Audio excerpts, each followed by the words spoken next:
មេរៀនទី2បើកសំណុំឯកសារនៃភាពមានបានភាគទី1បើកសំណុំឯកសារនៃភាពមានបានលើពីខុសគ្នាទាំង17ចំណុចនៃវិធីគិតនិងទង្វើរវាងអ្នកមាននិងអ្នកក្រនិងអ្នកវណ្ណៈកណ្ដាលកាលពីដើមសៀវភៅយើងនិយាយដល់នីតិវិធីបង្ហាញឲ្យឃើញលទ្ធផលយើងយល់ដឹងថាការគិតនាំទៅកាន់អារម្មណ៍នាំទៅកាន់ទង្វើហើយទង្វើនាំទៅកាន់លទ្ធផលគ្រប់យ៉ាងចាប់ផ្ដើមពីការគិតដែលមានប្រភពមកពីខួរក្បាលរបស់អ្នកជារឿងគួរអស្ចារ្យខ្លាំងណាស់ដែលខួរក្បាលរបស់យើងជាអង្គប្រកបមូលដ្ឋានក្នុងជីវិតតែយើងភាគច្រើនបែរជាមិនដឹងថាខួរក្បាលធ្វើការងារយ៉ាងម៉េចដូច្នេះមុនដំបូងយើងនឹងនិយាយដល់ប្រព័ន្ធធ្វើការងាររបស់ខួរក្បាលប្រសិនបើប្រៀបធៀបទៅលើខួរក្បាលរបស់អ្នកមិនខុសអ្វីពីទូដាក់ឯកសារខ្នាតធំនៅក្នុងការិយាល័យឬនៅផ្ទះរបស់អ្នកទេគ្រប់ទិន្នន័យដែលចូលមកក្នុងខួរក្បាលរបស់អ្នកនឹងត្រូវបិទស្លាកហើយរក្សាទុកក្នុងសំណុំឯកសារដើម្បីឲ្យងាយស្រួលក្នុងការយកមកប្រើនឹងជួយឲ្យអ្នកអាចរស់នៅបានតើបានឮច្បាស់ឬទេថាខ្ញុំមិនបានប្រាប់ថាវាជួយឲ្យអ្នករីកចម្រើនទេខ្ញុំនិយាយថាជួយឲ្យអ្នកអាចនៅបានមិនថាស្ថិតនៅក្នុងស្ថានភាពណាក៏ដោយទិន្នន័យក្នុងខួរក្បាលរបស់អ្នកនឹងត្រូវយកចេញមកប្រើដើម្បីពិចារណាថាអ្នកគួរតែមានឥរិយាបថយ៉ាងម៉េចនៅក្នុងស្ថានភាពនោះឧទាហរណ៍ដូចជានៅពេលអ្នកកំពុងពិចារណារឿងឱកាសខាងហិរញ្ញវត្ថុ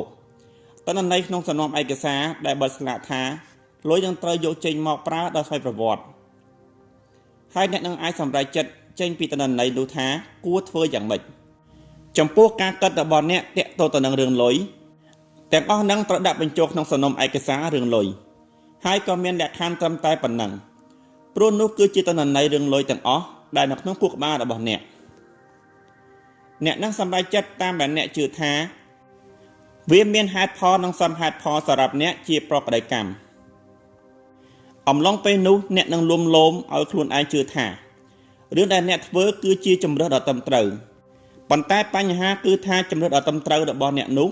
វាអាចមិនមែនជាផ្លូវរបស់អ្នកទៅកាន់ជោគជ័យ 100% ទេតាមពិតទៅរឿងដែលសមហេតុផលបំផុតសម្រាប់អ្នកជួនកាលអាចធ្វើឲ្យកើតនូវលទ្ធផលអាក្រក់បំផុតក៏ថាបានឧទាហរណ៍ដូចជាសមណថាភរិយារបស់ខ្ញុំនៅក្នុងហាងទំនិញនាងឃើញកាបូបពណ៌បៃតងកំពុងបញ្ចុះតម្លៃ 25% ទើបនាងបញ្ញាប់ស្វែងរកសំណុំឯកសារក្នុងខួរក្បាលរបស់នាងព្រមគ្នានឹងសំណួរខ្ញុំគួរទិញកាបូបមួយនេះឬទេមួយរំពេចសោះខួរក្បាលរបស់នាងក៏ផ្ដល់ចម្លើយត្រឡប់មកវិញនាងកំពុងរកកាបូបពណ៌បៃតងមកប្រើគូជាមួយនឹងស្បែកជើងពណ៌បៃតងដែលនាងទិញកាលពីសប្តាហ៍មុនល្មមវាងាយស្ពាយនិងស្អាតទៀតផងប្រញាប់ទិញវាទៅនៅខណៈដែលនាងដើរទៅកន្លែងគិតលុយខួរក្បាលរបស់នាងមិនត្រឹមតែរំភើបរីករាយដែលនាងនឹងទិញកាបូបដ៏ស្រស់ស្អាតទេប៉ុន្តែនាងនៅពេញចិត្តបន្ថែមទៀតដែលទិញពេលវាចុះតម្លៃ 25% ក្នុងកំណត់របស់នាងការទិញរបស់លើកនេះមានហេតុផលល្អគ្រប់គ្រាន់នាងចង់បានវានាងជឿថាវាចាំបាច់ហើយតម្លៃថោកប៉ុន្តែនាងមិនបានគិតសំបីតែបន្តិចថាប៉ិតណាកាបូបនេះស្អាតត្រូវចិត្តនាងនិងតម្លៃថោកទៀតផងតែពេលនេះខ្ញុំមានបំណុល $3,000 ខ្ញុំគួរសន្សំទុកទិញលើកក្រោយល្អជាង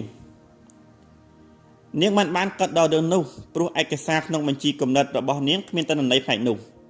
សំណុំឯកសារដែលថាពេលអ្នកមានបំណុលចូលកុំទិញរបស់បន្ថែមมันមាននៅក្នុងខួរក្បាលរបស់នាងទេនោះមានន័យថានាងមិនអាចសម្រេចចិត្តបដិបត្តិតាមជំរើសក្នុងសំណុំចំណុចចុងក្រោយបានទេអ្នកល្មមអាចចាត់ចំណុចដែលខ្ញុំនិយាយបានទេបើសំណុំឯកសារក្នុងបញ្ជីគំនិតរបស់អ្នកមិនអំណោយផលចំពោះជោគជ័យខាងហិរញ្ញវត្ថុ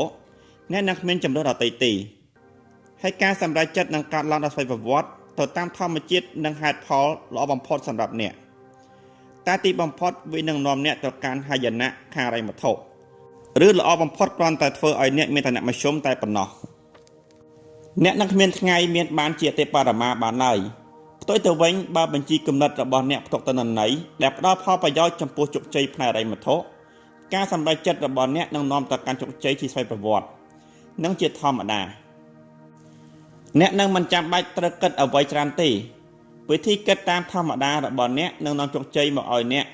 ដូចគ្នានឹង Donald Trump មនុស្សដែលមានវិធីគិតធម្មតាដែលធ្វើឲ្យកើតនៅភាពមានបានយ៉ាងមហាសាលនៅពេលនិយាយគ្នាអំពីរឿងលុយវានឹងអស្ចារ្យប៉ុណ្ណាប្រសិនបើអ្នកអាចគិតបែបអ្នកមានបានតាមធម្មតាខ្ញុំសង្កេតថាអ្នកប្រហែលជាឆ្លើយថាអស្ចារ្យខ្លាំងណាស់ឬនៅក្នុងលំនាំនេះបើនិយាយទៅអ្នកក៏អាចធ្វើបានដែរដូចដែលយើងនិយាយមុននេះហើយថាជំហានដំបូងទៅកាន់ការផ្លាស់ប្ដូរណាក៏ដោយគឺការដឹងច្បាស់នោះមានន័យថាជំហានដំបូងទៅកាន់ការគិតបែបអ្នកមានគឺជាការយល់ថាអ្នកមានគិតយ៉ាងម៉េចអ្នកមានវិធីគិតខុសគ្នាពីអ្នកក្រនិងមនុស្សវណ្ណៈកណ្ដាលខ្លាំងណាស់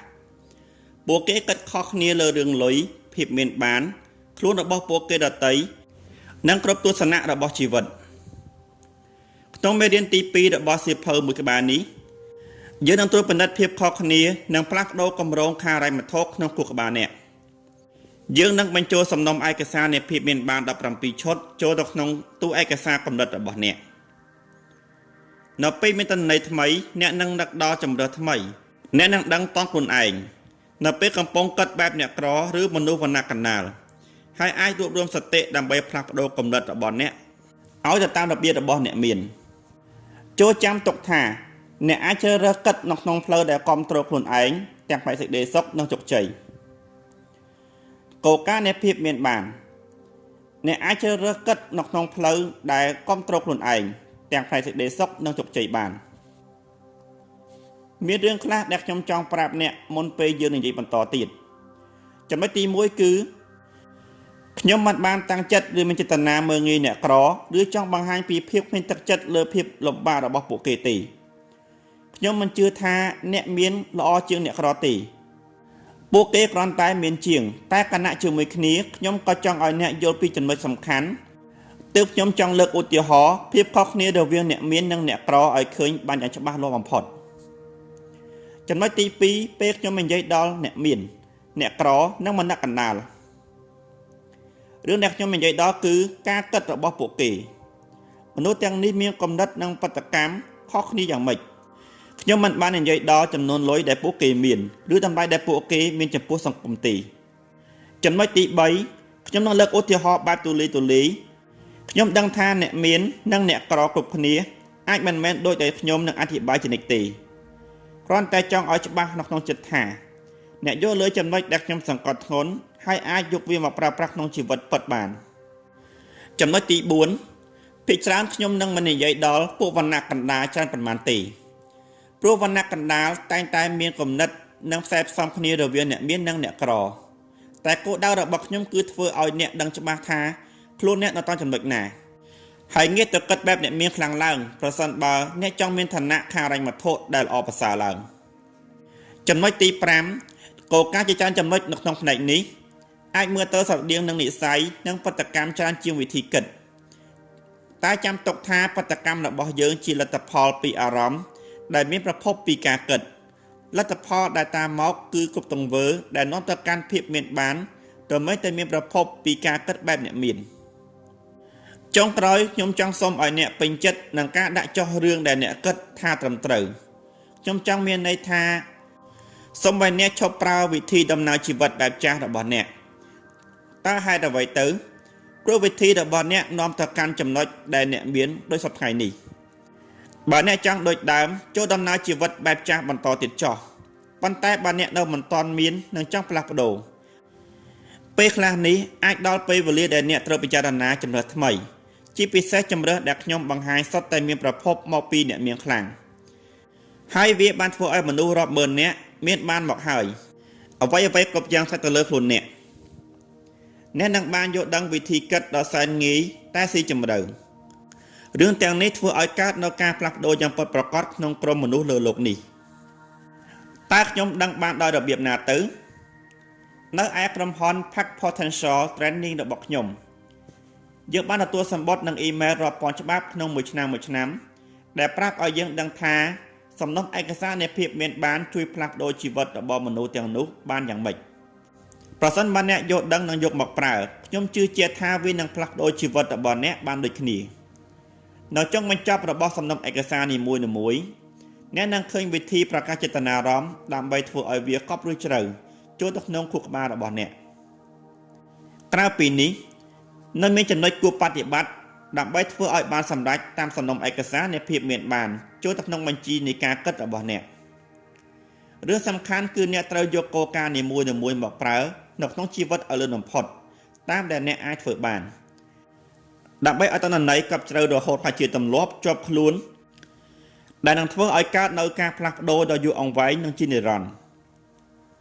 មនុស្សជាច្រើនយល់ច្បាស់ថាមនុស្សយើងមានទម្លាប់ជាប់ខ្លួនតែរឿងដែលពួកគេមិនដឹងគឺតាមពិតទៅទម្លាប់មានពីរប្រភេទនោះគឺទម្លាប់បដិបត្តិនិងទម្លាប់មិនបដិបត្តិរឿងដែលអ្នកមិនបានបដិបត្តិក្នុងពេលនេះគឺជាទម្លាប់មិនបដិបត្តិរបស់អ្នកវិធីតែមួយដែលនឹងផ្លាស់ប្ដូរទម្លាប់មិនបដិបត្តិទាំងនេះឲ្យទៅជាទម្លាប់បដិបត្តិគឺការបដិបត្តិការអាននឹងជួយឲ្យអ្នកបានតែការផ្លាស់ប្ដូរពីការអានទៅជាការធ្វើនោះនឹងផ្ដល់ផលខុសគ្នាទាំងស្រុងបើអ្នកគិតយ៉ាងយកចិត្តទុកដាក់ចំពោះជោគជ័យសូមឲ្យអ្នកពិសោធន៍ខ្លួនឯងហើយចាប់ផ្ដើមធ្វើតាមការបដិបត្តិដែលខ្ញុំណែនាំសំណុំឯកសារនៃភាពមានបានទី1អ្នកមានជឿថាខ្ញុំគ្រប់គ្រងចតាជីវិតរបស់ខ្លួនឯងអ្នកក្រជឿថាខ្ញុំត្រូវកំណត់មកឲ្យទៅជាបែបនេះបើអ្នកចង់មានបានអ្នកត្រូវជឿថាអ្នកអាចគ្រប់គ្រងជីវិតខ្លួនឯងបានជាពិសេសរឿងលុយបើអ្នកមិនជឿបែបនេះអ្នកប្រហែលជាមនុស្សម្នាក់ទៀតដែលជឿថាអ្នកស្ទើរតែមិនអាចគ្រប់គ្រងជីវិតរបស់ខ្លួនឯងបានឡើយហើយដូច្នេះអ្នករមែងតែមិនគិតថាខ្លួនឯងមានអំណាចដែលនឹងគ្រប់គ្រងលុយរបស់ខ្លួនឯងដែលមិនមែនជាទស្សនៈបែបអ្នកមានទេអ្នកស្លាប់ឆ្ងល់ទេថាមានតែអ្នកក្រតែប៉ុណ្ណោះដែលតែងតែយកលុយទាំងអស់ទៅទិញឆ្នោតពួកគេជឿអស់ពីចិត្តថាពួកគេអាចមានបានដោយការត្រូវរង្វាន់ពីការចាប់ឆ្នោតពួកគេចំណាយពេលរយប់ថ្ងៃសៅរ៍អង្គុយនៅមុខទូរទស្សន៍អង្គុយចាំអត់មើលការចាប់ឆ្នោតដោយក្តីរំភើបដោយសង្ឃឹមថាសប្តាហ៍នេះនឹងជាឱកាសសម្រាប់ពួកគេប៉ុន្តែថាអ្នកណាក៏ចង់ទៅឆ្នោតដែរសូម្បីតែអ្នកមានក៏ទិញខ្លះដែរដើម្បីជាការកម្សាន្តប៉ុន្តែចំណុចខុសគ្នាប្រការដំបូងគឺអ្នកមានមិនបានតែឆ្នោតដោយលុយពាក់កណ្ដាលនៃបច្ចុប្បន្នទាំងអស់នោះទេហើយចំណុចទី2គឺការទៅឆ្នោតមិនមែនជាយុទ្ធវិធីចម្បងដែលធ្វើឲ្យពួកគេមានបាននោះទេអ្នកត្រូវជឿថាអ្នកគឺជាអ្នកសាងផ្លូវទៅកាន់ជោគជ័យដោយខ្លួនឯងគឺជាមនុស្សដែលធ្វើឲ្យខ្លួនឯងមានឋានៈមធ្យមហើយក៏ជាមនុស្សដែលធ្វើឲ្យខ្លួនឯងត្រូវតែដើរទៅដួលរកលុយនិងជោគជ័យដែរតែមិនថាដឹងខ្លួនឬមិនដឹងខ្លួនក៏ដោយមនុស្សម្នាក់នោះគឺជាអ្នកក្រតែងតែជ្រើសរើសដើរតួជាជនរងគ្រោះជំនួសការព្រមទទួលខុសត្រូវចំពោះរឿងដែលកើតឡើងនៅក្នុងជីវិតគំនិតដំបូងក្នុងគូក្បាលរបស់ជនរងគ្រោះដើម្បីតែស្ថិតនៅក្នុងលំនាំដែលថាខ្ញុំនេះគួរឲ្យអាណិតខ្លាំងណាស់ហើយដោយសារតែធម៌ពលនៃការតាំងចិត្តទើបជនរងគ្រោះតែងតែដូចអ្វីដែលខ្លួនគិតនោះគឺគេម្នាក់នោះនឹងក្លាយជាមនុស្សដែលគួរឲ្យអាណិតឡើងមកពិតមែនសង្កេតឲ្យច្បាស់ខ្ញុំប្រាប់ថាពួកគេជ្រើសរើសនឹងដើរតួនាទីជាជនរងគ្រោះមិនបានប្រាប់ពួកគេថាជាជនរងគ្រោះទេខ្ញុំមិនជឿថាមានអ្នកណាម្នាក់ជាជនរងគ្រោះពិតប្រាកដនោះទេខ្ញុំជឿថាមនុស្សយើងដើរតួជាជនរងគ្រោះព្រោះគិតថានឹងបានរឿងខ្លះពីការដើរតួនោះយើងនឹងនិយាយដល់សេចក្តីលម្អិតនេះនៅពេលក្រោយអ្នកនឹងប្រាប់បានដោយរបៀបណាពេលមនុស្សយើងដើរតួនាទីជាជនរងគ្រោះពួកគេនឹងមានពិរុទ្ធឲ្យឃើញយ៉ាងច្បាស់3ចំណុចគឺពិរុទ្ធទី1អ្នកបន្ទោសនៅពេលសួរថាហេតុអ្វីបានជាពួកគេមិនមានជនរងគ្រោះភាគច្រើននឹងខ្លាចជាអ្នកជំនាញខាងបន្ទោសសម្ដៅដល់សមត្ថភាពរបស់គេក្នុងការទម្លាក់កំហុសឲ្យអ្នកដទៃឬស្ថានភាពផ្សេងៗដោយមិនចាំបាច់ងាកត្រឡប់មកមើលខ្លួនឯងសម្រាប់អ្នកដើរតួនាទីជាជនរងគ្រោះវាគឺជារឿងគួរឲ្យសប្បាយតែវាមិនមែនជារឿងគួរឲ្យចង់បានប៉ុន្មានទេសម្រាប់អ្នកដទៃដែលសំណាងអាក្រក់ដើរចូលមកក្នុងបរិវេណនោះព្រោះមនុស្សជិតស្និទ្ធតែងតែធ្លាក់ជាគោលដៅរបស់អ្នកដើរតួនាទីជាជនរងគ្រោះបានដោយងាយជនរងគ្រោះបន្ទោសប្រព័ន្ធសេដ្ឋកិច្ចបន្ទោសរដ្ឋាភិបាលបន្ទោសទីផ្សារពាហុនបន្ទោសឈ្មួញកណ្ដាលបន្ទោសប្រភេទធុរកិច្ចបន្ទោសនយោជកបន្ទោសនយោជិតបន្ទោសអ្នកចាត់ការបន្ទោសក្រុមហ៊ុនធំបន្ទោសប្រធានក្រុមបន្ទោសកូនចៅបន្ទោសផ្នែកអ្នកតំណអតិថិជនបន្ទោសផ្នែកដឹកជញ្ជូនបន្ទោសពាហុនបន្ទោសគូស្រករបន្ទោសព្រះជាម្ចាស់ហើយប៉ុណ្ណាពួកគេបន្ទោសឪពុកម្ដាយរបស់ខ្លួនជានិច្ចសម្រាប់មនុស្សក្រុមនេះគ្រប់យ៉ាងគឺជាកំហុសរបស់អ្នកដទៃឬរឿងដទៃជានិច្ច ពីរត់ទី2អ្នកដោះសារបើជនរងគ្រោះមិនរកវិធីបន្ទោសអ្នកដទៃទេអ្នកនឹងបានលើពួកគេដោះសារឬរកមូលហេតុមកបកស្រាយស្ថានភាពដែលកើតឡើងដោយនិយាយនៅក្នុងលំនាំថាលុយមិនមែនជារឿងសំខាន់ប៉ុន្មានទេខ្ញុំសូមសួរសំណួរទៅចោះថាបើអ្នកប្រាប់ថាស្វាមីភរិយាសង្សារឬមនុស្សដែលអ្នកស្រឡាញ់ឬមិត្តរបស់អ្នកមិនសំខាន់ប៉ុន្មានទេថាតើពួកគេនឹងចង់នៅជាមួយអ្នកបន្តទៀតទេខ្ញុំគិតថានឹងអត់ទេលុយក៏ដូចគ្នាដែរក្នុងសិក្ខាសាលារបស់ខ្ញុំពេលខ្លះអ្នកស្ដាប់ខ្លះដើរចូលមករកខ្ញុំហើយនិយាយថាដឹងទេហើយលុយវាមិនសំខាន់អត់ណាស់នោះទេខ្ញុំសម្លឹងមើលទៅក្នុងកែវភ្នែករបស់ពួកគេហើយនិយាយថាអ្នកកំពុងដាច់យ៉ៃតើមែនទេពួកគេតែងតែអន់មកចោះហើយខ្សឹបតិចៗនៅក្នុងលំនាំថាពេលនេះខ្ញុំមានបញ្ហាផ្នែកហិរញ្ញវត្ថុតិចតួចប៉ុន្តែខ្ញុំក៏និយាយឡើងមកថាទេមិនមែនចំពោះតែពេលនេះទេវាបែបនេះរហូតមកអ្នកតែងតែដាច់យ៉ៃឬប៊ីនឹងដាច់យ៉ៃរហូតមកតើមែនទេមកដល់ចំណុចនេះពួកគេតែងតែងក់ក្បាលទទួលហើយត្រឡប់ទៅអង្គុយកន្លែងវិញដោយទឹកមុខសោកសៅដោយចិត្តដែលត្រៀមរួចជាស្រេចថានឹងស្ដាប់និងយល់ដឹងបន្តទៀតដោយហេតុថាពួកគេចាប់ដើមមើលឃើញហើយថាការជឿទាំងនោះញ៉ាំងឲ្យកើតនៅហាយណៈក្នុងជីវិតបានយ៉ាងម៉េចប៉ុន្តែថាអ្នកនឹងទិញម៉ូតូជិះទេបើមិនមែនជារឿងសំខាន់សម្រាប់អ្នកប៉ុន្តែថាអត់ទេអ្នកនឹងចិញ្ចឹមសេកទេបើវាមិនសំខាន់សម្រាប់អ្នកមិនចិញ្ចឹមយ៉ាងពិតប្រាកដដូចគ្នាដែរបើអ្នកមិនគិតលុយជារឿងសំខាន់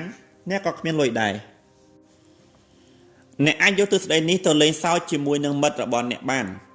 សមណថាអ្នកនៅក្នុងវងសន្ទនាជាមួយមិត្តដែលប្រាប់អ្នកថាលុយមិនមែនជារឿងសំខាន់យកដៃដាក់លើថ្ងាសរបស់អ្នកហើយងើយមើលទៅលើមេឃដូចកំពុងតែទទួលសារដែលបញ្ជូនពីឋានសួគ៌ហើយស្រែកថាអ្នកកំពុងតែដាច់យ៉ៃមិត្តដែលកំពុងតែភ្ញាក់ផ្អើលនឹងឆ្លើយតបមកវិញថាឯងដឹងបានដោយរបៀបណា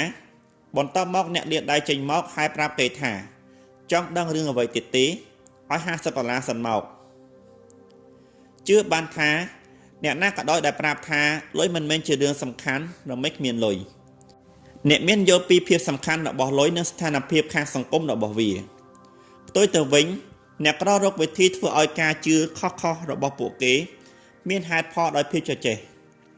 ពួកគេនឹងប្រកែកថាយ៉ាងណាក៏ដោយលុយមិនសំខាន់ស្មើក្តីស្រឡាញ់ទេណាហើយចោះពេលខ្លះវាអាចសំខាន់ទាំងពីរ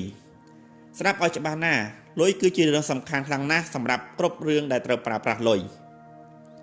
គណៈជាមួយគ្នាវាមិនសំខាន់សោះឡើយសម្រាប់រឿងដែលមិនចាំបាច់ប្រើប្រាស់លុយទោះបីជាក្តីស្រឡាញ់ជួយឲ្យពិភពលោកវិលទៅមុខប៉ុន្តែវាមិនបានជួយឲ្យអ្នកអាចចេញថ្លៃសាងសង់មន្ទីរពេទ្យវិហារឬផ្ទះបានទេហើយវាមិនធ្វើឲ្យអ្នកណាម្នាក់ឆ្អែតបានដែរគោលការណ៍នៃភាពមានបានលុយជារឿងសំខាន់ខ្លាំងណាស់សម្រាប់គ្រប់រឿងដែលត្រូវប្រើប្រាស់លុយគណៈជាមួយគ្នាវាមិនសំខាន់សោះឡើយសម្រាប់រឿងដែលមិនចាំបាច់ប្រើលុយប្រសិនបើអ្នកនៅតែមិនទាន់ជឿសាកជាយាមទិញតំណែងដោយក្តីស្រឡាញ់មើលបើនៅមិនទាន់ច្បាស់ទៀតសាកចូលទៅធនាគារហើយសាកផ្ញើក្តីស្រឡាញ់សាកមើលនឹងមានអ្វីកើតឡើងខ្ញុំសូមប្រាប់អ្នកទៅចោះថាបុគ្គលិកធនាគារនឹងមើលមុខអ្នកប្រៀបដូចជាអ្នកទើបបញ្ចេញពីមន្ទីរពេទ្យឈួតហើយនឹងស្រែកថាអ្នកយាមគ្មានអ្នកមានណាម្នាក់ជឿថាលុយមិនសំខាន់ទេបើខ្ញុំអស់ទីអ្នកមិនបានសម្រេចហើយអ្នកនៅតែជឿតែងប់ងល់ថាលុយមិនមែនជារឿងសំខាន់ខ្ញុំសូមនិយាយជាមួយអ្នកត្រឹមតែពី3ម៉ាត់គឺអ្នកដាច់យ៉ៃយ៉ាងពិតប្រាកដ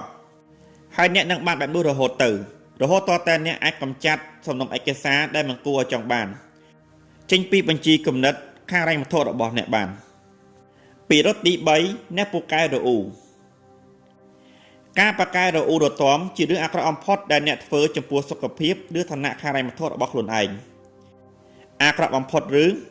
ហើយដើម្បីបានជាបែបនោះខ្ញុំជឿអស់ពីចិត្តលើច្បាប់ចក្រវាឡដែលនិយាយថា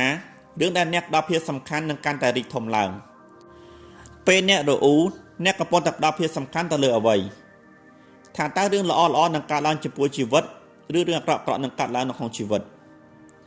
ពេលអ្នករអ៊ូនឹងឃើញបានច្បាស់ថាអ្នកផ្ដល់ចំណាប់អារម្មណ៍ទៅលើរឿងអាក្រក់ដែលនឹងកើតឡើងក្នុងជីវិតហើយដោយសារតែអ្នកមានចំណាប់អារម្មណ៍បែបនេះ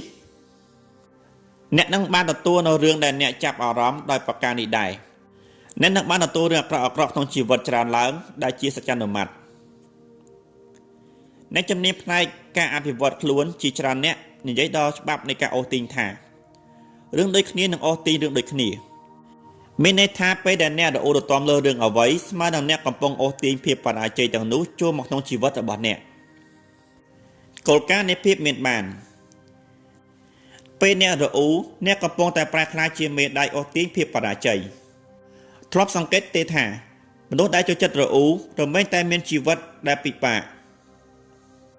បើមើលទៅគ្រប់យ៉ាងក្នុងជីវិតរបស់ពួកគេនឹងខុសភ្លាត់ជានិច្ចពួកគេអាចនិយាយថាខ្ញុំត្រូវតែរអ៊ូចាំមើលជីវិតខ្ញុំនឹងអាក្រក់ដល់កម្រិតណាអ្នកអាចប្រាប់ពួកគេឲ្យយល់ជាថ្មីថាជីវិតរបស់អ្នកនឹងអាក្រក់ព្រោះអ្នកគិតតែពីរអ៊ូនឹងដូចទៅចេះនឹងឯង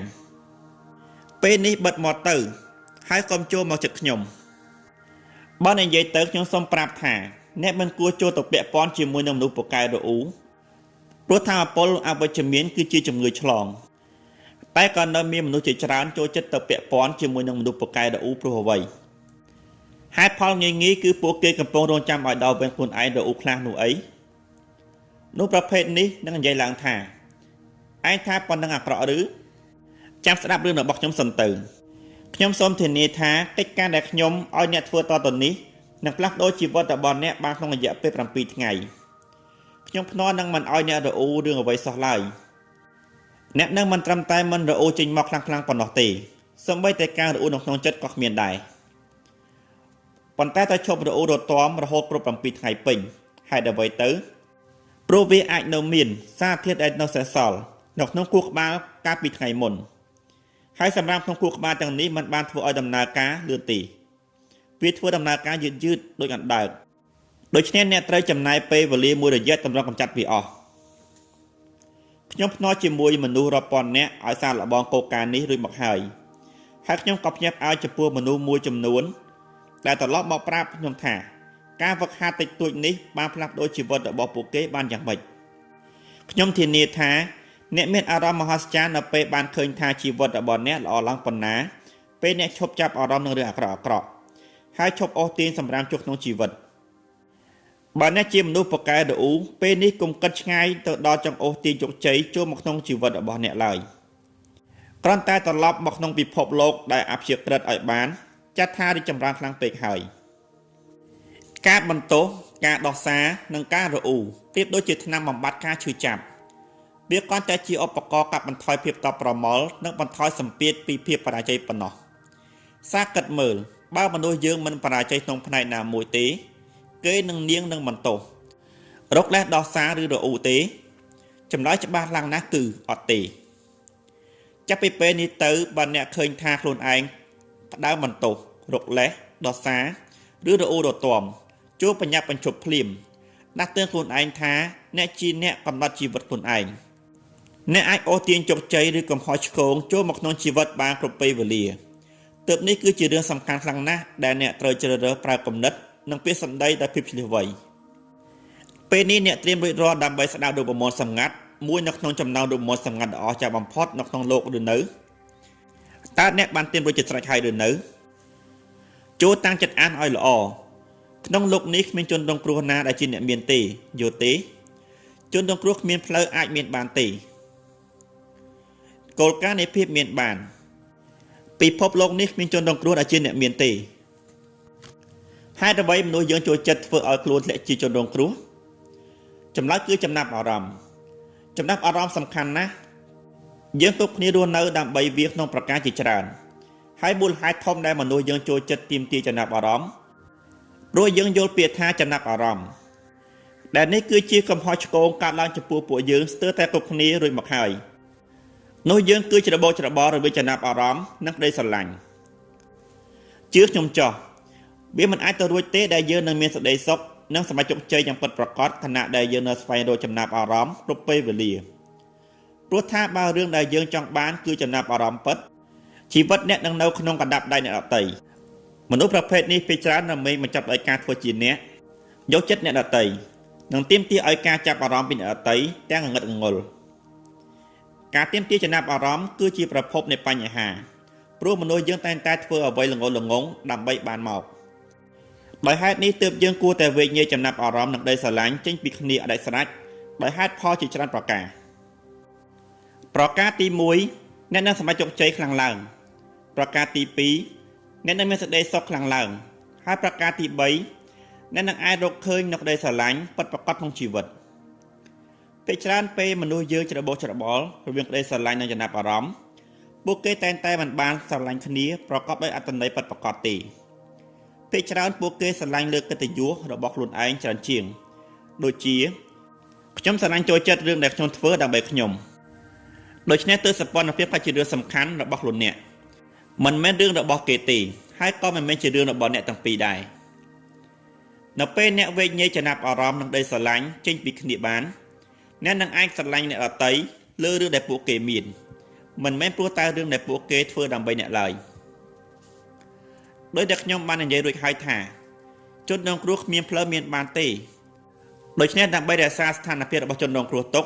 ទើបពួកគេចូលចិត្តទាមទារការចាប់អារម្មណ៍ព្យាយាមរក្សាស្ថានភាពអ្នកក្រទុកអស់ពីសមត្ថភាពដល់ពេលសម្រេចចិត្តហើយជ្រើសរើសទៅថាអ្នកនឹងធ្វើជាមនុស្សពូកែទាមទារចំណាប់អារម្មណ៍ឬធ្វើជាអ្នកមានតែអ្នកមិនអាចធ្វើទាំងពីរយ៉ាងបានទេស្ដាប់ឲ្យច្បាស់ណាស់រាល់លើកដែលអ្នកបន្ទោសរកលេសដោះសារឬរអ៊ូស្មើនឹងអ្នកកំពុងបំផ្លាញអនាគតខាងរ៉ែមធររបស់ខ្លួនឯងពិតណាស់ប្រហែលជាល្អខ្លាំងណាស់ប្រសិនបើប្រៀបធៀបឲ្យទន់ភ្លន់នឹងសភាពជាងនេះតែកុំសង្ឃឹមខ្ញុំមិនចាប់អារម្មណ៍ចង់ធ្វើជាមនុស្សទន់ភ្លន់ក្នុងពេលនេះទេខ្ញុំចាប់អារម្មណ៍តែទៅលើការជួយឲ្យអ្នកឃើញថាកំពុងធ្វើបាបខ្លួនឯងចាំពេលអ្នកមានហើយចាំយើងមកនិយាយទន់ភ្លន់ដាក់គ្នានៅពេលក្រោយបានតើអ្នកគិតយ៉ាងដូចម្តេចដែរដល់ពេលដែលអ្នកទៅទាញយកកម្លាំងអំណាចរបស់ខ្លួនឯងត្រឡប់មកវិញហើយប្រាជ្ញាថាអ្នកគឺជាអ្នកកំណត់រឿងគ្រប់យ៉ាងដែលកើតឡើងចំពោះជីវិតរបស់អ្នករួមទាំងគ្រប់រឿងដែលបានកើតឡើងផងដែរចូលចាំទុកថាអ្នកជាអ្នកកំណត់ចតាជីវិតខាងរ៉ែមធររបស់ខ្លួនឯងថានឹងធ្វើជាអ្នកមានបានដាច់ដៃឬមានឋានៈក្នុងកម្រិតណាប្រកាសចេតនាអារម្មណ៍ដាក់ដៃត្រង់បេះដូងរបស់អ្នកហើយនិយាយថាខ្ញុំជាអ្នកកំណត់កម្រិតជោគជ័យខាងរ៉ែមធររបស់ខ្លួនឯងយកចង្អុលដៃប៉ះក្បាលរបស់អ្នកហើយនិយាយថាខ្ញុំមានខួរក្បាលមហាសេដ្ឋីការបប្រតិបត្តិសម្រាប់ខួរក្បាលមហាសេដ្ឋី 1. រាល់លើកដែលអ្នកចាប់បានថាខ្លួនឯងកំពុងបន្ទោសរកលេសដោះសារឬរអ៊ូត្រូវយកចង្អុលដៃអាកខ្លួនឯងជាសញ្ញាបញ្ជាក់ប្រាប់ខ្លួនឯងថាអ្នកកំពុងតែធ្វើឲ្យអនាគតខាងរ៉ែមធររបស់អ្នកដល់ទីបញ្ចប់ទោះជាការធ្វើបែបនេះមើលទៅអាក្រក់ចំពោះខ្លួនឯងបន្តិចតែវាមិនអាក្រក់ជាងការធ្វើបាបខ្លួនឯងដោយការបន្ទោសរកលេសឬគិតតែពីរអ៊ូនោះទេហើយទីបំផុតវានឹងជួយឲ្យអ្នកបញ្ឈប់និស្ស័យដែលបំផ្លាញខ្លួនឯងបាន 2. ត្រូវពិចារណាខ្លួនឯងរាល់ថ្ងៃបន្ដេកត្រូវសរសេររឿងដែលដំណើរការទៅដល់រលូននិងមិនរលូនក្នុងថ្ងៃនោះហើយសួរខ្លួនឯងថាខ្ញុំធ្វើឲ្យស្ថានភាពទាំងនេះកើតឡើងបានដោយរបៀបណាចូលសរសេរចម្លើយចូលទៅបើមានអ្នកដទៃពាក់ព័ន្ធក្នុងស្ថានភាពនោះផងត្រូវសួរខ្លួនឯងថាខ្ញុំមានចំណាយធ្វើឲ្យកើតស្ថានភាពទាំងនេះបានដោយរបៀបណារបៀបវឹកហាត់នេះនឹងជួយឲ្យអ្នកទទួលខុសត្រូវលើជីវិតរបស់ខ្លួនឯងនិងធ្វើឲ្យអ្នកដឹងថាយុទ្ធវិធីណាស័ក្តិសមនិងមិនស័ក្តិសមសម្រាប់ខ្លួនអ្នកខណៈពេលនេះអត្ថបទភាគទី5ត្រូវបានឈានមកដល់ទីបញ្ចប់និងសូមបន្តតាមដានស្ដាប់នៅភាគបន្តសូមអរគុណ